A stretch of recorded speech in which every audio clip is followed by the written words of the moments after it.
Pern, a fictional planet drawn from the depths of the creative genius of McCaffrey. A world not as it seemed. 9 years, or turns, after colonization, its true nature was revealed. A planet ravished by thread, silver strands that fell from the sky. The threads consumed any organic item they touched. A mindless monster, stopped only by water, fire, ice, or stone. To fight this menace, a new species was engineered, the dragons, a fire-breathing beast from myths and fables. Telepathically linked with dedicated men and women, society evolved until the dragon riders became a breed apart from the ordinary, the holders, and the crafters.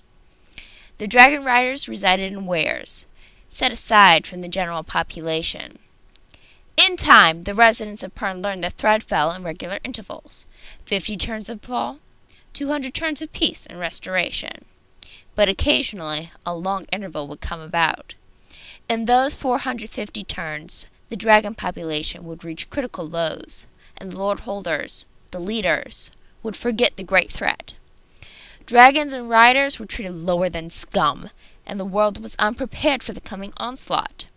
Lessa, the werewoman of Pern, saw the danger, went back in time, and brought the old-timers forward to save Pern. But with time comes evolution, and new and old cannot always peacefully combine. Conflicts escalate and tensions rise until a battle becomes unavoidable. Now, for the second time in a decade, Valar of Bendon must fight to save all of Pern. In Dragonquest, by McCaffrey. The doors of the great hall swung wide, and the lord holders came striding out when a disconcerting hiss split the silence. "Look!" the smith bellowed, and all eyes followed his hand as the distance rider began receiving a message. Igenhold reports thread falling. Transmission broken off mid-sentence. "What nonsense is this?" Lord Grog demanded. "Thread fell in the high reaches at noon yesterday. How could it fall at Igenhold this evening? What the shells is that contraption?" "I don't understand," Ganache protested. "I've sweepers on constant patrol." The dragons bugled on the heights just as a green burst into the air. "Threads fall at Igen southwest," came the message, loud and clear. "Where are you going, Valar?" bellowed Lord Grog, as the bed and ware leader followed Ganache's plunge to the gate. "To fight thread at Igen, of course," Valar shouted back. "Igen's my problem," Ganache cried, but there was gratitude, not rebuke in his surprised face. "Since when has Bendonware concerned itself with Igen and Ista?" Turan planted himself squarely in Valar's way. His belligerent stance halted them all. Valar returned his scowl. "Thread falls, dragon man. Igen and Ista fly wing light. Should we feast while others fight?" "Let Ista and Igen fend for themselves," Raymith screamed on high. What she challenged, no one knew. Valar had no attention to spare, for he saw Turan's hand on his belt knife. "We can settle our difference of opinion later, Turan. In private! Thread falls!" The rider from Igen was yelling his message to the static, tense group below. And Turan would not stop. "Thread falls, Valar. Noble Bendon to the rescue. And it's not Bendon's concern." "Enough, man!" Duram gestured sharply at the silent spectators. But Turan ignored the warning. "I've had enough of Bendon, Bendon's notions, Bendon's superiority, and Bendon's ware leader." Turan launched himself toward Valar, his knife raised for a slashing blow. Valar held his ground until there was no chance Turan could change his direction. Then he ducked under the blade, yanking his own out of its ornamental sheath. It was a new knife, a gift from Lessa. It had caught neither meat nor bread, and must now be christened with the blood of a man, for this duel was to the death, and its outcome could well decide the fate of Pern. Valar had sunk to a semi-crouch, aware of the hot sun on the back of his neck, of the hush of the great court, of the smells of sweat and fear. With a bound, the old-timer was on him, his arm coming over and down as he threw himself backward to avoid the hissing stroke. Turan was a shade too controlled for Valar's liking. What possessed the man? Gennarsh had been relieved at his offer of help. Turan had wanted to fight. Why? Suddenly, Valar knew. Turan had heard about Tikal's negligence and knew the other old-timers could not ignore it. Not with Valar of Bendon likely to insist Tikal step aside as were-leader.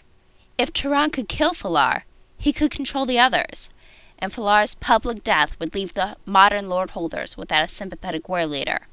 The domination of wares over Holden craft would continue, unchallenged, unchanged. Turan moved in, pressing the attack. Valar backed, watching the center of the chest.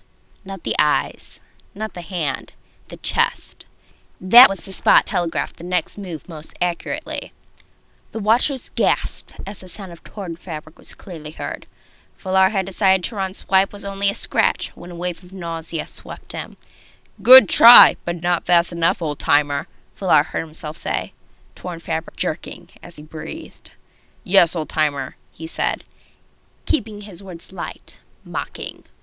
"Bendonware concerns itself with Ista and Iggin, because Bendon dragonmen have not forgotten Thread burns anything it touches, ware and commoner alike, and if Bendon has to stand alone against Thread, it will." He flung himself at Turan, stabbing at the tunic. He spun aside barely in time, the effort causing him to gasp in pain. Yet he made himself dance outside Turan's reach, made himself grin at the sweaty face. "Not fast enough, are you, Turan? To kill Bendon, or muster for a fall?" Valar backed, wondering if it was sweat he felt, or blood. "What's wrong, Turan? All that rich food and easy living beginning to tell? Or is it age, Turan? Age creeping up on you. You're 445 turns old, you know. You can't move fast enough anymore. With the times, or against me." Turan sprang, aiming for the throat. Someone screamed a warning. His head rocked from the impact against Turan's descending knife, but it was miraculously deflected. With both hands on the hilt of his blade, Valar rammed it through until it grated against the man's ribs. He staggered free, saw Turan waver, eyes bulging with shock, the jeweled hilt standing out beneath his ribs. He fell heavily to his knees, then sagged sideways to the stones. The tableau held for what seemed hours to Valar, forcing himself to keep his feet, for he could not collapse. "Bendon's young fort. It's our turn. And there's Thread falling at Iggin." He swung around, facing the staring massive eyes. "There's Thread falling at Iggin." Valar became aware again of the hushed, awed audience. He looked at the blur of expectant faces. "Well, do you support Bendon?" he cried. There was a further moment of stunned silence. The crowd's multi-head turned to the stairs where the Lord Holder stood. The Lord Holders began to call out their names, as if by volume they could redeem themselves. A cheer rose, to fall almost instantly to a hush as Valar turned to the other were-leaders. "Ista!" Duram's cry was a fierce, almost defiant hiss, overtaken by Gennarsh's exultant "Iggin!" and Tabor's enthusiastic "Southern!" "Where was Thread seen?" he yelled to the Iggin rider. "South." "How long ago?" "I'll take you there and then." And applause, and he's done it, and he saved the world. Yay, good for him. Blah, blah, blah, blah, blah. Since when has Bendon... Oh, old-timers could not ignore it. Damn it. Valar rammed it through until it miraculously... Ooh, bellowed Lord Grog, as